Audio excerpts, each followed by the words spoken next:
কোন ৰাহুল গান্ধী কোন হয় মই ৰাহুল এতিয়া আজি মই ৰাহুল এইবিলাক নক'ব ইমান ভাল পৰিৱেশ এটাত মিটিং এখন কৰিছোঁ ক'ৰ পৰা ৰাহুল গান্ধী নাম শুনিলে দিনটো অমংগল হৈ যাব পঞ্চায়ত ইলেকশ্যন লৈ হায়াৰ ছেকেণ্ডেৰী পৰীক্ষা আজি শেষ অহাকালি পঞ্চায়ত ঘোষণা দি লগে লগে হায়াৰ ছেকেণ্ডেৰী পৰীক্ষা শেষ হোৱাৰ পিছদিনাখনেই নটিফিকেশ্যন চাওক মই নিজে ৰাইজক আহ্বান জনাম যে পঞ্চায়তৰ সদস্য আৰু সভাপতিৰ পোষ্টত যাতে বিজেপি দলে কোনো ইণ্টাৰফেয়াৰ নকৰে আৰু আমি অৰাজনৈতিক ব্যক্তিক যাতে জিকাই আনিব পাৰোঁ কাৰণটো অৰাজনৈতিক হ'লেহে ভাল মানুহ আহিব কোনোবা ৰিটায়াৰ্ড শিক্ষক আহিব ৰিটায়াৰ্ড প্ৰফেচাৰ আহিব ছেল্ফ হেল্প গ্ৰুপৰ মহিলা আহিব আমি যদি আমিয়ে সিলেক্ট কৰি দিওঁ তেতিয়া ৰাইজে সিলেক্ট কৰিবতো একো নাথাকিব এইটো গান্ধীজীয়ে কৈছিল যে তৃণমূলত অৰাজনৈতিক হ'ব লাগে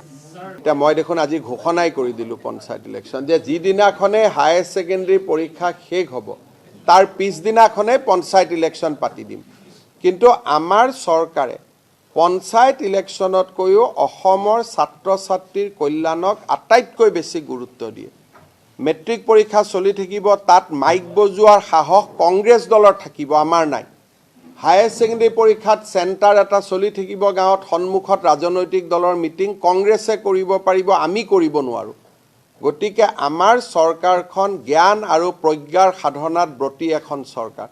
গতিকে আমি পৰীক্ষাৰ লগত চৰকাৰ ইলেকশ্যন পাতিব নোৱাৰোঁ তেখেতসকলে কিয় কেছ কৰিছিলে পঞ্চায়ত ইলেকশ্যন পিছুৱাবৰ কাৰণে তেওঁলোকে কেছ কৰি পিছুৱালে গতিকে যিহেতু কেছ কৰি পিছুৱাই দিলে মই মেট্ৰিক আৰু হায়াৰ ছেকেণ্ডেৰী পৰীক্ষাৰ মাজত পঞ্চায়ত ইলেকশ্যন পাতি কাললৈ এই 5 লাখ ল'ৰাৰ অভিশাপ ল'ব নোৱাৰোঁ 6 মাহৰ আগৰ ভিতৰতেই প্ৰচেছ হৈ আমি শেষ কৰিলোঁ ইলেকশ্যন পাতিব ৰেডি হ'লোঁ তেওঁলোকে কোৰ্টত গুচি গ'ল